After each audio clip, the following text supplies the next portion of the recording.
Hi guys, it's Anissa. Welcome back to my channel. Yes, I'm alive, I'm here. I'm so happy to be back sitting down in front of a camera. One of my favorite places to be in my new home. No better way to break the space in than with a full face of first impressions. We have the new Makeup by Mario foundation that I tried. Pretty much like all high-end makeup today, except for a couple things. If you're interested to see how I came up with this makeup look, then make sure to keep on watching. But before we go any further, please make sure to give this video a thumbs up and subscribe. I post on this channel once a week. It's been a month, but we're gonna say once a week, so you never have to miss me for too long. But yeah, let's just go ahead and get into it. Long time no see. Hi, different background. We'll talk about it, don't worry. Before I start with any of the makeup, I just wanna give a little disclaimer. My house is right next to a pretty busy road and it rained outside today, so if you hear a little swishing, it's just cars passing by. I'm not super happy with the way my brows look. I wanna do a simple eye look today because I have not worn makeup in about 2 months. Smashbox Always On Cream Shadow, and I have this in the color Amber. This comes in a bunch of different colors, but I got the color that's like closest to my skin tone.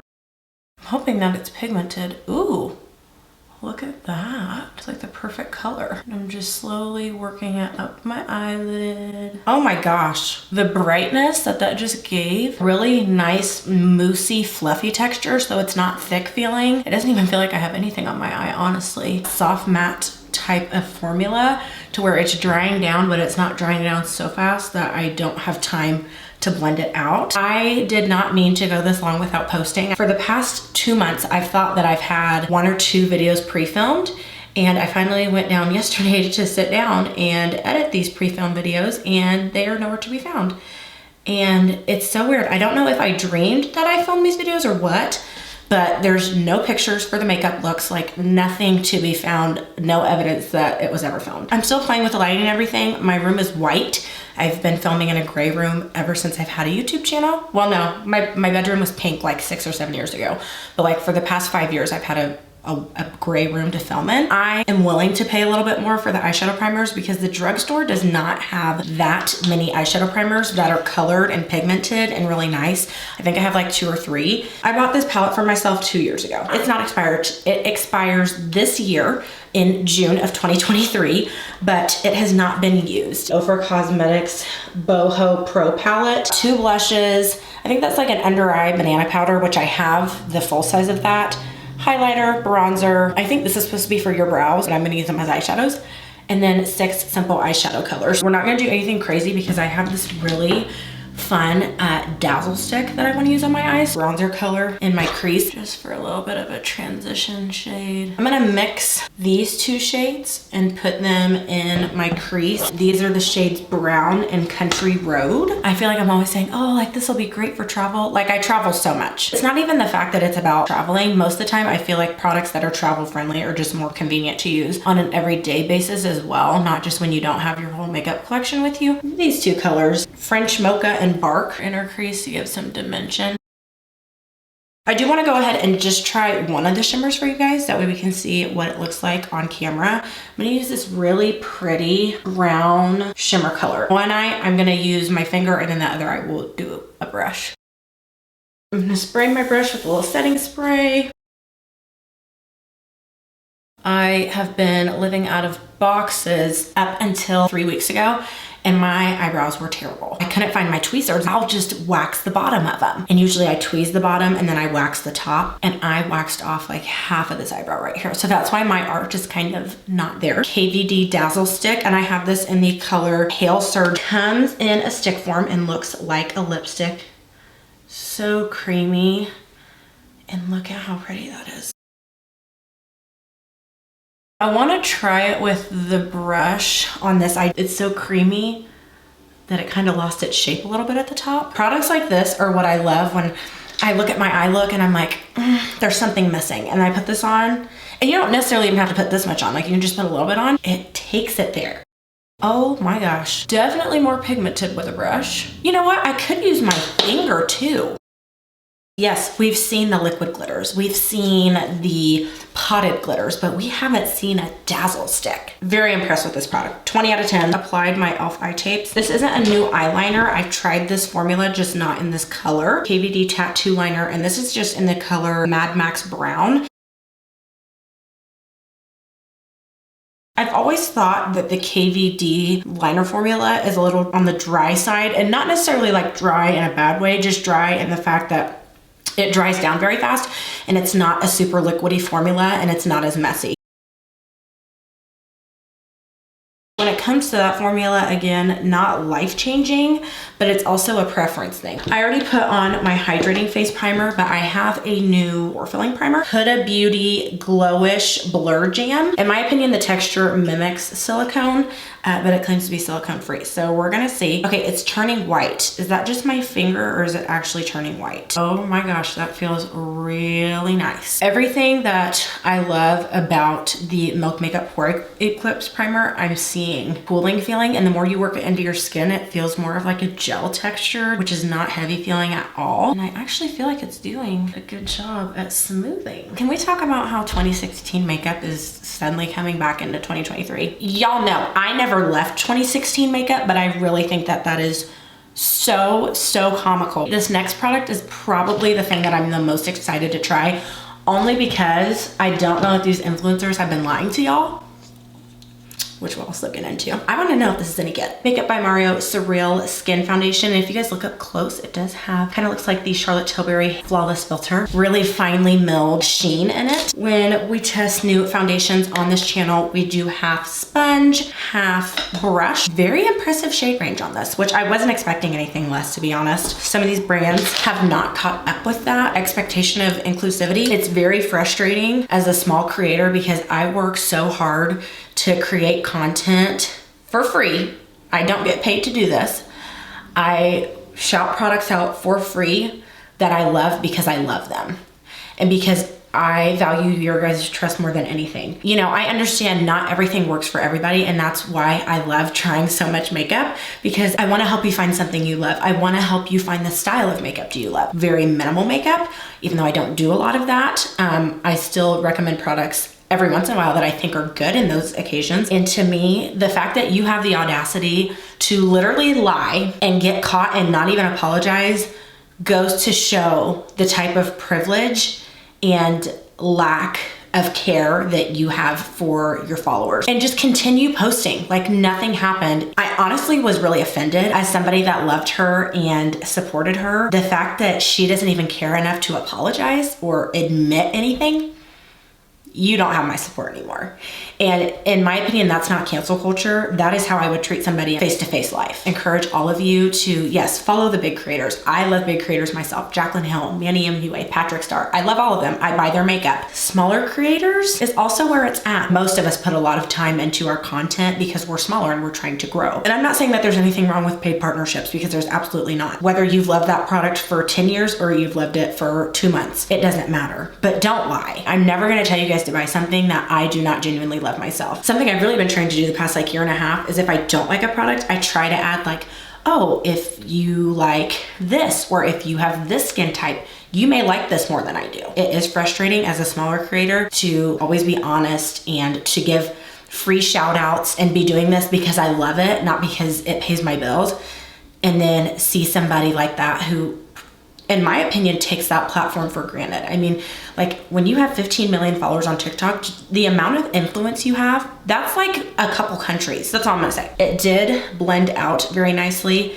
I do feel like it brought out my texture a little bit. I just wanna apply a little bit more to see if it's buildable. It's not necessarily making my texture look worse, but it's definitely not making it look better. Let's see if it looks any different with the brush. But it does blend out nicely. I mean, is it a nice foundation? Yes. Is it mind-blowing like some foundations I've tried first impression? No. Does that mean that it's not good? No. One thing that does impress me about this foundation is that, I mean, you can literally see it kind of looks like they took some really finely milled highlighter and threw it in there, but it does not make me look like I have highlighter all over my face. It gives a very subtle glow to the skin. I wish that the TikTok algorithm wasn't so biased, because guys, I literally unfollowed her. TikTok has played her on my For You page every single day. Outline the top of my eyebrows like I always do. long overdue. This is supposed to be as full coverage gets for underneath eyes. At Cosmetics Bye Bye Under Eye Full Coverage Concealer. I really wish that this had a doe foot applicator, because now this means that I have to squeeze it out onto my palette. I can specifically remember at least 3 times when I went in to buy this, and for whatever reason I just left the store. It was so hot in Sephora that I couldn't even shop. I was like, I can't do this. Place it under the eye, and I feel like that's a good amount for now, at least. Definitely a thick formula. There's gotta be somebody that has complained to the higher ups about this. Did I really just say that? Oh my gosh. Guys, I'm sorry if I'm weird in today's video. I kind of have forgotten how to film. And it's kind of weird because this is my first video in my house. Officially over halfway done with nursing school. Woo! It's pretty. It's not fast drying, which I was expecting it to be. It keeps its shape like a Dairy Queen Frosty. I could definitely see how some people could argue that I use a lot of concealer. But now I feel like I just wasted that. And you're like, oh, Anissa, you can just do a little at a time. Why would I do that? Why would I do that when I can just dump it all out at once? Or, I don't know, a better idea, use a doe foot applicator. This is definitely the thickest concealer I've ever tried. So I'm gonna give them the benefit of the doubt and say that it's not in a doe foot applicator because it's too thick. I'm a little thrown off by all the glow that I'm getting in here because it's a very natural concealer. I would definitely say it's full coverage. It doesn't feel heavy underneath the eyes, which is why I think I'm okay with it, because I don't feel super crepey underneath. I usually would use 2 concealers, one that's more my skin tone and one that's more brightening, but I have a new brightening powder that I want to use. Recently thought about the fact that I should not use my brightening concealer when I'm trying a new brightening powder. That way I can see how good the brightening powder actually is. Before we use the brightening powder, I have a new loose and pressed translucent powder. Finally, I can't believe the drugstore did it before high-end. You get your bang for your buck. Makeup Revolution 2-in-1 loose and pressed powder, and this is just in the color translucent. Before I set underneath my eyes, I always kind of just give it a little tap because I don't want to set any creases in place. Definitely mattified, but it kind of, do you see how it changed the color right there? Not gonna lie, this powder is pretty dry. And there's a difference between mattifying and dry. A lot of powders that I love because they literally are so smooth that they feel like butter. That kind of has a little bit more of a chalky feel to it. I feel like it makes my under eyes look very chalky. I don't know if the pressed is the same formula as the loose. Usually I like to use a flat top dense brush for my powders to really pack on that product, but I'm kind of scared that this is gonna make me look ashy. So I'm gonna go over my face with a bigger fluffy brush and see if that helps. Maybe I use too much underneath my eyes. If there is one thing NARS knows how to do, it is complexion. NARS Soft Matte Advanced Perfecting Powder. So it's like a banana color. NARS, y'all give us a killer shade range in the soft matte foundation and only come out with 4 colors in this. For my brightening powders, it depends on the formula, whether I use a brush or a sponge. So I wanna do one eye each. I feel like my under eyes just look weird though. So if I don't love this, I'm gonna try it again. That powder almost hold the makeup off because it looks like my dark circles have returned right here. Ooh, hello. Okay, it's pigmented. I feel like I'm not gonna like this because this powder really just did not set this one up to succeed. If I don't use this in the next full face of first impressions, I always pull my new products from my Shop My Stash. So if you guys ever are wondering what's the best place for me to get updates on new products that I've tried, probably my Shop My Stashes. Every once in a while, I will mention products that I've been loving in videos sporadically, but I really have been trying to use my Shop My Stashes as like my makeup update kind of videos as well. I'm gonna mix these two because these are actually like my perfect tones right here. This has just enough pink in it, but it's also very neutral. And then this is like a pink brown. This looks like Max Raisin. Ooh. Look at that. Okay, I'm not gonna lie. This blush may have just saved this makeup look. I just tried to go over my blush with my sponge. Oh, I'm making it worse. This is a great representation of what goes on in my mind. I always love to just go over my blush with my sponge to kind of blend it out and make sure it is not too boom bam in your face. And that foundation is not liking that. That right there is the foundation. Never had that happen before. I know that I like Rodeo Drive, which is this one right here. I want to use this highlighter right here, which is called Blissful. If you guys don't like blinding highlights, OFRA Cosmetics is not for you. There's nothing natural about these highlighters. Diffuse it. Not gonna lie, I feel better considering that I have lipstick on and bottom mascara. Easily my favorites. Glowish Blur Jam, the concealer. And I gotta mention this palette because even though, like, honestly, the eyeshadows are okay, highlighter, one of my favorites. And these blushes literally took it there. I mean, these blushes were like the saving grace. How could I forget about these two eye products? I loved these two eye products. I almost forgot about them. I'm sorry. It's nothing personal. It's been quite a journey to get here. I'm gonna put this one in the middle because I just feel like it didn't get a fair shot. I feel like in optimal circumstances, this would be beautiful. The concealer got rid of all my discoloration, and then I put this underneath my eyes, and it almost like made it look like how my eyes did before I didn't have concealer on. My only conclusion is this is the problem child. Foundation, 7.5 out of 10. It was okay. I've never experienced this before. I always use my sponge like the whole time I do my makeup, even up to the end when I'm trying to blend everything out and make it look really nice and pretty, and no harsh lines or anything like that. I've never used a foundation and it went over my blush and looked weird like that. I just want to thank you guys for being patient with me and allowing me to take time off when needed. Not allowing me, but being understanding that life does get in the way sometimes, and no matter how much I just want to sit down and film and do nothing else, that's not the case. I don't always have that opportunity. Lots of new videos coming. I know within the next month I'm gonna do a shop my stash, empties. Thank you guys so much for watching, and I'll see you in the next one. Bye.